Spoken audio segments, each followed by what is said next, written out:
The year 1999 was a damn good one for gamers all over the world.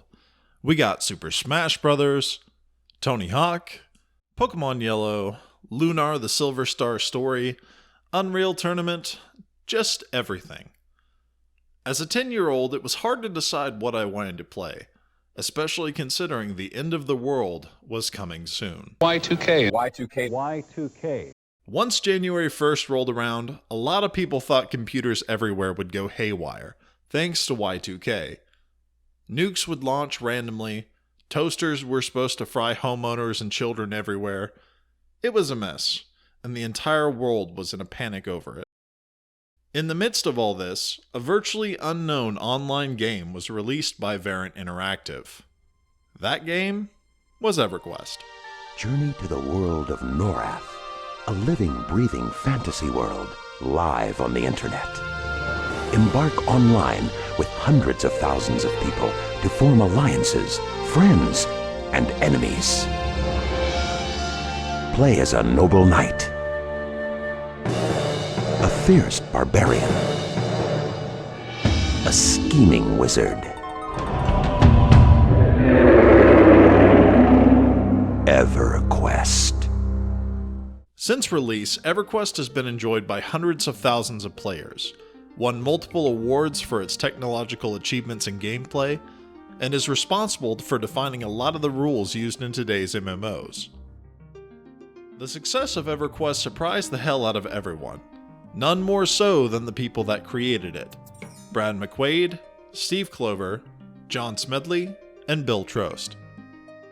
Despite how commercially successful EverQuest became, it had very humble roots. John Smedley, a developer making sports games for Sony Interactive Studios, wanted to do something a little different. As an avid fan of Dungeons & Dragons, role-playing games, and online games growing up, he wanted to create something that he could be passionate about. He brought his ideas to the executives at Sony, who unfortunately shut him down, and it wasn't until much later with a change of leadership that he was allowed to proceed on a very tiny budget. Due to financial constraints, he couldn't employ any industry veterans for the project, so he took his case to the internet. Clover and MacLeod created an 80-page design document for the game they'd eventually create, detailing characters, design elements, what they wanted to accomplish, and how they wanted to do it. 3 months into the project, Steve Clover named it EverQuest. To flesh out the lore, Bill Trost recruited his good friend Tony Garcia, and together they created the History of Norrath, using their old D&D campaigns as a model for the story.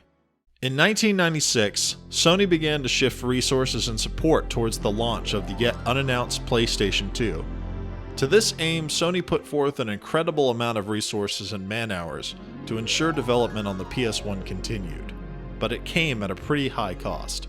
PC game development was halted entirely, and Sony Interactive Studios reorganized into 989 Studios. 989 Studios.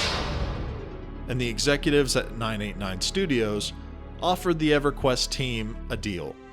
If they could secure the other half of the funding from somewhere else, they'd be willing to front the 50% left over. Panicked, Smedley and MacLeod searched everywhere, and in a few short months they managed to find refuge within another department of Sony, Sony Online Entertainment. Once they were brought on to Sony Online Entertainment, the EverQuest team renamed themselves Variant Interactive, and grew to 23 to 50 developers, artists, and programmers. By July 1997, they had a playable demo to preview on the E3 show floor. It would contain the city of Qeynos, Qeynos Hills, and the Knoll Dungeon of Blackborough. Fans were delighted by the incredible amount of detail in the game.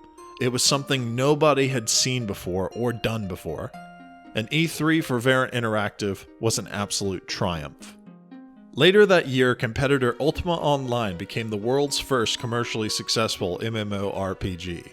The success of Ultima Online had a profound impact on EverQuest. It not only showed that the genre could be popular, but it showed the development team valuable lessons about what they could do with their game. They fell in love with the rich crafting system in Ultima, but felt that the unrestricted player-versus-player combat took away from the experience of the world. It also gave Brad MacLeod the idea of implementing a risk-reward system. Yes, you could go to a new area for better EXP or items, but if you died in that area, you'd not only lose experience points, but potentially all the equipment on your character. On March 16, 1999, EverQuest was ready. Lines of people waited outside of game stores all over the world, eager to explore Norrath. They expected 75,000 players to be on the servers by the end of 2 years, which would give them time to add more infrastructure and more servers. By the end of the first month, 75,000 players were stressing the land of Norrath to the breaking point, and subscription numbers continued to climb, causing problems for internet service providers all across the country. In San Diego, EverQuest was responsible for roaming blackouts in the power grid, thanks to the amount of bandwidth being used by the community. For the first 3 months, the team at Variant reveled in their success. They never imagined EverQuest would be so successful. For them, it was a project of passion, but for their fans everywhere, it was the best gaming experience available. The Ruins of Kunark released in the year 2000, a year after the overwhelmingly successful launch in 1999. After a few short months, they released the Scars of Valius expansion, which added an enormous amount of content to the game. The release of both of these expansions cemented EverQuest into gaming history forever. PC gamer named Brad MacLeod won of the Next Game Gods in its November 2000th issue, saying that because of EverQuest's success, he would have a bright and lucrative future in the gaming industry. Sony purchased Variant Interactive outright and put members of the development team into executive leadership positions. EverQuest was an undeniable success. What had started as a vague idea became a cultural and gaming phenomenon everywhere. EverQuest's popularity only continued to rise after 2000, but it wouldn't be long until the game would face its first true disaster and begin the rumors of the EverQuest curse.